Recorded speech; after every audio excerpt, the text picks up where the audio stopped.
જાણવું બહુ જરૂરી છે. આપણે આખી જિંદગી સાંભળતા આવ્યા કે ભાઈ ટાઇટેનિક જહાજ ડૂબ્યું હતું કેવી રીતના અને ડૂબીને કઈ જગ્યા પર પડ્યું હતું એ કોઈને નથી ખબર. હલો નમસ્કાર, જય શ્રી કૃષ્ણ. હું છું તમારો પ્રિય ખજૂરભાઈ. ગુજરાતી વર્લ્ડના ગમે ખૂણે જાય, જ્યારે ભૂખની વાત આવે ને તેને કંઈ ને કંઈ તો ખાવા જોઈએ જ. અને એમાં પાછું હું અત્યારે કેનેડામાં છું. જ્યારે અમેરિકાથી કેનેડા આવતો હતો ત્યારે મને ઘણા લોકો એવું કીધું હતું કે ભાઈ વર્લ્ડનું બેસ્ટ ફૂડ ક્યાંય તમારે જોતું હોય તો પહોંચી જવાનું કેનેડા. આખા નોર્થ અમેરિકાની સૌથી વધારે ઇન્ડિયન રેસ્ટોરન્ટ ખાલી જીટીએ માં હશે. પાણીપુરીના કેટલા સ્ટોલ છે અહીંયા? 1 કિલોમીટરમાં 35 જગ્યાએ લાઈવ પાણીપુરી મળે. Oh my God. અત્યારે કેનેડાની અંદર એક જ રેસ્ટોરન્ટમાં જવા માટે અત્યારે એટલી બધી પડાપડી થઈ રહી છે ભાઈ. વેટિંગમાં છે લોકો અને અહીંનું ફૂડ લોકોને એટલું બધું ભાવે છે. નામ છે ઇસ્કોન થાળ. મેં એટલું બધું સાંભળ્યું છે કે ત્યાં ગોરાઈ આવે છે ખાવા માટે અને ગોરાઓ પોતે ખાઈ ખાઈને એમ કે ભાઈ આની જેવું કોઈ ફૂડ જ નથી. એટલે મને ક્યુરિયોસિટી થઈ કે આ ફૂડ કેવું છે, શું ખાવું છે આપણે ત્યાં જઈને. હવે ત્યાં જઈને જોઈએ હું મેનુ છે એ પ્રમાણે મંગાવશું. ત્યાં તમારે કઈ આલા કાર્ડ મેન્યુ હોતું નથી. તમે જઈને બેસો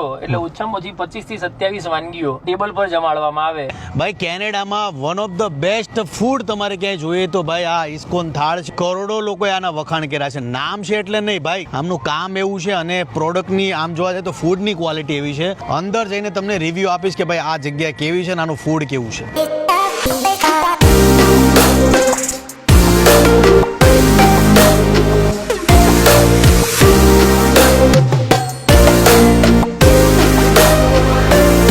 ભાઈ લાજવાબ ફૂડ છે અને તમે તમારા જીવનમાં કેનેડામાં ખાસ તો ટોરેન્ટોમાં નથી આવ્યા, ઇસ્કોનમાં તો તમે તમારા જીવનમાં ક્યાંય નથી ગયા. અદ્ભુત ખાવાનું નામ છે એટલે નથી ચાલતું, પણ મેઇન વાત એ છે કે આમની જે ક્વોલિટી છે વન ઓફ ધ બેસ્ટ છે. એટલે જરૂરથી જે લોકો કેનેડામાં છો ને ભાઈ ઈટો બીકોમાં પહોંચી જજો.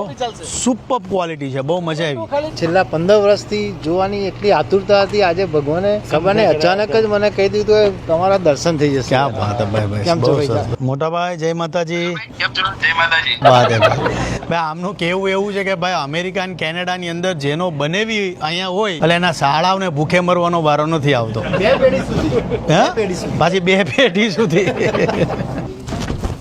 ધંધાની શરૂઆત અમારા ભાઈઓ અહીંયાથી કરી હતી ભાઈ. ઈટો બીકોની અંદર ખાસ તો ભાઈ હું આ કેનેડાની અંદર આવ્યો ને એટલે પહેલાં તો આ ચીઝ ગોતતો હતો, અમૂલ ચીઝ.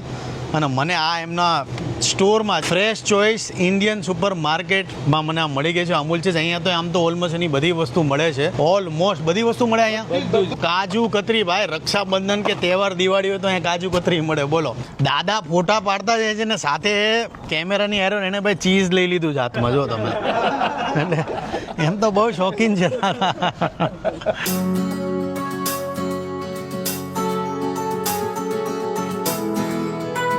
ટોરેન્ટોની સૌથી જૂનામાં જૂની સ્ટ્રીટ એટલે કે જીરાડ સ્ટ્રીટ. 1700 પૂર્વેની આ સ્ટ્રીટ છે અને એમાં 50 થી 55 વર્ષ જૂનો પાનનો ગલ્લો છે. એ આપણે જોવા જઈએ છીએ કારણ કે મને ઓલ્ડ ટાઉન ફરવાનો વધારે શોખ છે. અને ખાસ તો ટોરેન્ટોમાં આ જે સ્ટ્રીટ છે તમને બીજી ઘણી દુકાનો બતાવીશ. એટલે 1700 પૂર્વેની આ સ્ટ્રીટ છે અને એમાં 50 વર્ષ જૂનો આ પાનનો ગલ્લો છે. નામ છે બલદેવ પાનનો ગલ્લો. બીજી એક ખાસ વાત કે ડાયરેક્ટ આવી રીતના ક્રોસિંગ ન કરવું, વચ્ચેથી પણ ક્રોસ કરો છો તો તમને ટિકિટ મળી શકે છે અને ફાઇન પણ તમારે દેવું પડે છે.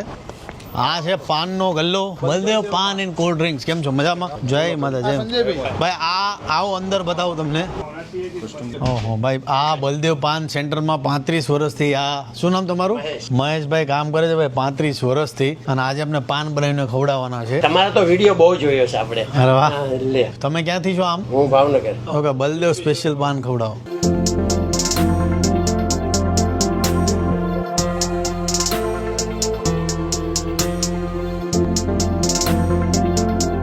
ભણો છો કે જોબ કરો છો?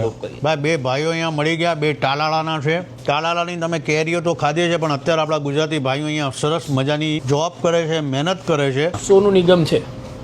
આ પીપરનું કટિંગ 1999 નું છે. આ સ્ટોરની સ્પેશિયાલિટી એવી છે કે આ બલદેવ પાનની અંદર અમારી પાસે 20 કસ્ટમર એવા હશે જૂના જે ન્યુયોર્ક, શિકાગો, પેન્સિલ્વેનિયાથી ખાલી વીકલી પાન લેવા જ આવે છે. અમેરિકાથી પાન લેવા આવે. ઓહો ભાઈ, બલદેવ બહુ ફેમસ છે. 50 વર્ષ જૂનામાં જૂનું paan parlour entire North America. Baldev paan special Toronto, એમાંય પાછું જીરાડ સ્ટ્રીટ.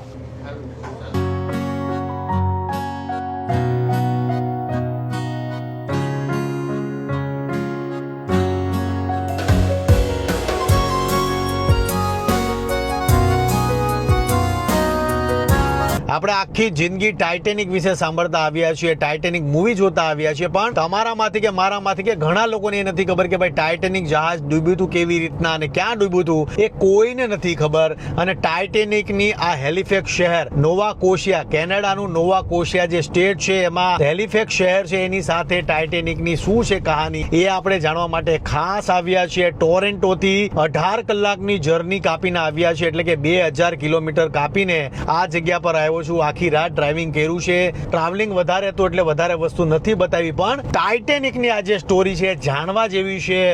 અદ્ભુત રહસ્ય છે આ ટાઇટેનિક જહાજનું હેલિફેક્સ શહેર સાથે. જરૂરથી જાણજો. ને અત્યારે આવ્યો છું એટલાન્ટિક મહાસાગરમાં આવ્યો છું, એટલે તમને એટલાન્ટિક મહાસાગર બતાવો અને ટાઇટેનિક સાથેનું કનેક્શન શું છે આપણે જાણીએ. 2200ની આજુબાજુમાં પેસેન્જર સવાર હતા ને એમાંથી 1500 લોકો ડૂબી ગયા હતા. આપણે સીધા જે છે એટલાન્ટિક ઓશન એ જગ્યા જોયા.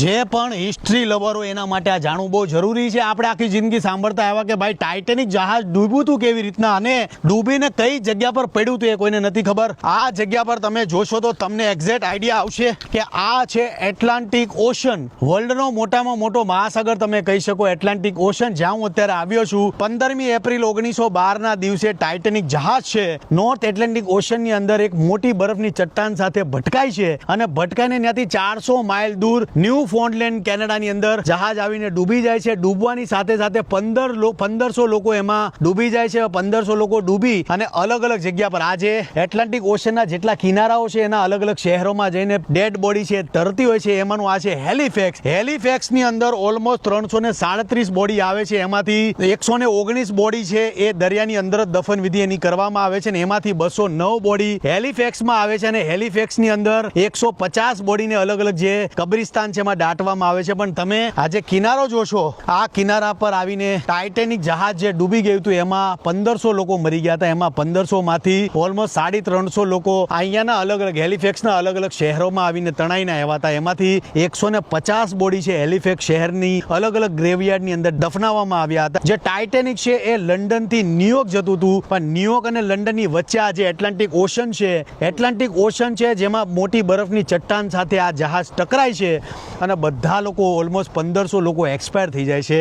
આ તમે જોશો અહીંયાથી જે સીધો રસ્તો છે એ જાય છે લંડન, અને જેવા તમે નીચે આવશો એટલે આ રસ્તો ન્યુયોર્કનો છે. અને આની વચ્ચે ટાઇટેનિક જહાજ છે ડૂબી ગયું હતું ન્યૂ ફોન્ડલેન્ડ કેનેડાની અંદર. જે થયું એ બહુ ખોટું થયું, પણ આ જે હેલિફેક્સ છે એ ઘટનાનો સાક્ષી તમે કહી શકો. અને જેટલા લોકો મરી ગયા હતા એમાંથી 150 લોકોમાંથી ઘણા ખરા લોકોની દફનવિધિ અહીંયા કરવામાં આવી હતી અને એની સેવા કરવાનો મોકો હેલિફેક્સના લોકોને મળ્યો હતો. અને જે લોકો હેલિફેક્સ આવે છે તમામને કહું છું કે ભાઈ અહીંયા વેવ્સ પાણીની ગમે ત્યારે પાણી વધી જાય છે. ખાસ ત્યાં સૂચના મારેલી છે કે ભાઈ તમારે અહીંયા આવવું હોય તો ખાસ ધ્યાન રાખવું પડશે. ગમે ત્યારે પાણી અચાનક વધી જાય છે, વેવ અચાનક વધી જાય છે. અને બીજું કે અહીંયા જે રોક છે, કાળા જે એકદમ ડાર્ક રોક છે, એમાં પગ ન મૂકવા, લપસવાના ચાન્સીસ વધારે રહે.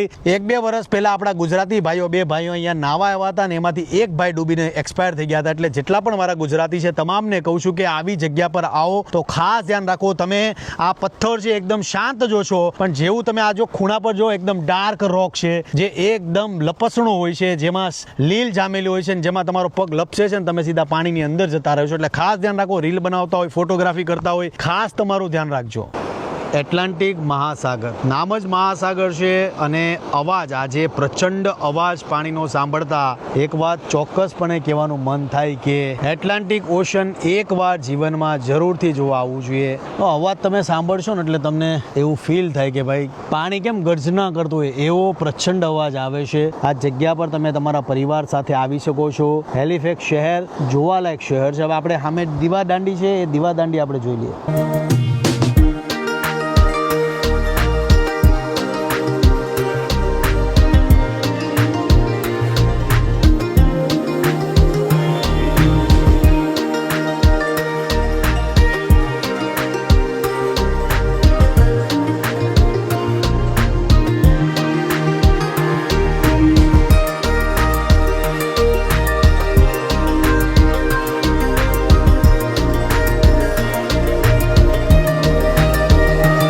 હેલિફેક્સમાં આપણી સાથે છે અત્યારે વૈભવભાઈ, જબરજસ્ત માણસ છે.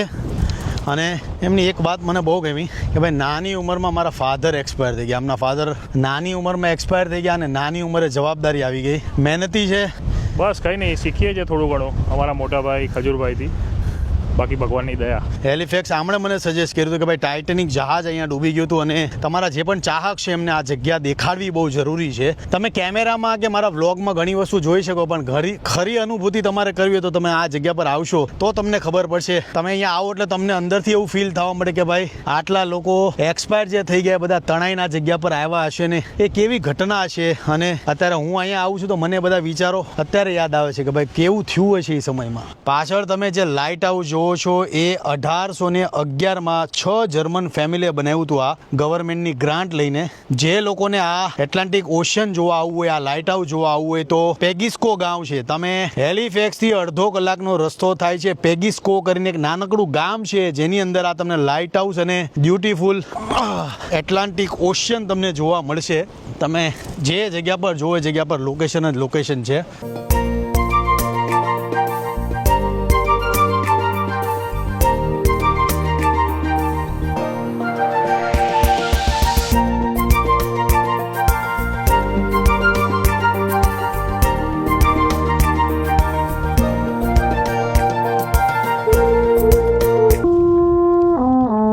એવડું મોટું પપોડું આપણે જો લગ્નમાં જાનમાં લઈ ગયા હોય તો જાનૈયાના માથામાં એટલું ભટકાય ને આ પપોડું ની વાત જવા જો. લોંગેસ્ટ પપોડું.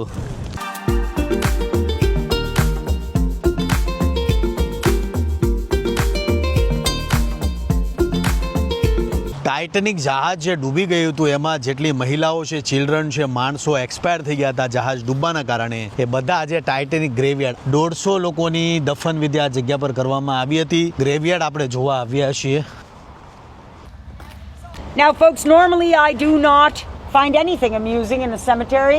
આ જેટલા પણ 15 એપ્રિલ 1912 આ જેટલી પણ તમે કબ્ર જુઓ છો આ બધી જ કબ્ર જે ટાઇટેનિક જહાજમાં એક્સપાયર થઈ ગયા હતા, ડૂબીને મરી ગયા હતા અને જહાજ જે ડૂબી ગયું હતું એમની આ બધી કબ્ર છે. હરેક લોકોના નામ છે. અનઆઇડેન્ટિફાઈ પણ બોડીઓ છે અહીંયા. જેટલી આ સાઈડ જોશો, આ સાઈડ જોશો, જેકોબ જોન્સન, હેનરી પ્રિન્સ, જે નાના છોકરાઓ હતા, વૃદ્ધો પણ હતા, મહિલાઓ પણ હતી. કનેક્શન હશે ને એ લોકોનું, જેટલી બોડી મળી એટલે એવી રીતે નંબર છે, કારણ કે ગાઈડ છે. ગાઈડ છે એટલે ગાઈડે કીધું છે જે સમયે જે નંબરની બોડી મળી એ સમયે એ નંબર આપવામાં આવ્યો હતો. 1500 માંથી જેટલા લોકો જેમ જેમ મળતા ગયા એમ એમાં નંબર અસાઇન થતો ગયો. જેમ કે આ છે 228મો વ્યક્તિ મૃત હાલતમાં મળી આવ્યો હતો. એવી જ રીતના 139મો વ્યક્તિ મૃત હાલતમાં મળી આવ્યો હતો. એવી રીતના નંબર અસાઇન થયા હતા. જેમ જેમ બોડી નીકળતી ગઈ એમ એમ નંબર આપતા ગયા. જિંદગીમાં પહેલી વખત હું કોઈ કબ્રસ્તાનમાં આવ્યો છું. આપણામાં જ એવું કહે છે કે ભાઈ આવી જગ્યા ઉપર ન જવાય, પણ અહીંયા હજારો લોકો દર વર્ષે આવે છે કારણ કે હરેક લોકોને ક્યુરિયોસિટી હોય કે ભાઈ કેવી રીતના થયું હશે. એટલે આ છે જ્યાં ટાઇટેનિકના જેટલા પેસેન્જરો એક્સપાયર થઈ ગયા હતા એની ગ્રેવયાર્ડ છે. અહીંયા આવવા પેલા બીક લાગતી હતી, પણ આ એક હિસ્ટોરિકલ પ્લેસ કહેવાય. એમ કે કેટલો ટાઈમ થઈ ગયો, આઈ થિંક 125 વર્ષને ઉપર થઈ ગયું. અનબિલિવેબલ. જય ઉમિયા માતા, જય ખોડિયાર માતા. આવી જગ્યા પર હડ હુડ હુડ બેસો, હુડ હુડ હુડ. જય માતાજી, જય ખોડિયાર માં, જય મારી માં ઉમિયા, જય માતાજી, જય બજરંગ બલી, જય ભલું કરજો, જય માતાજી. આવું બધું બોલી નાખવાનું. સમજો અમુક જગ્યા પર એવું જાઓ તો હંમેશા ખાસ માતાજીનું, જે માતાજીને માનતા હોય એનું નામ લેવાનું, એમને યાદ કરવાના, હેડ હેડ હુડ હુડ હુડ કરી નાખવાનું.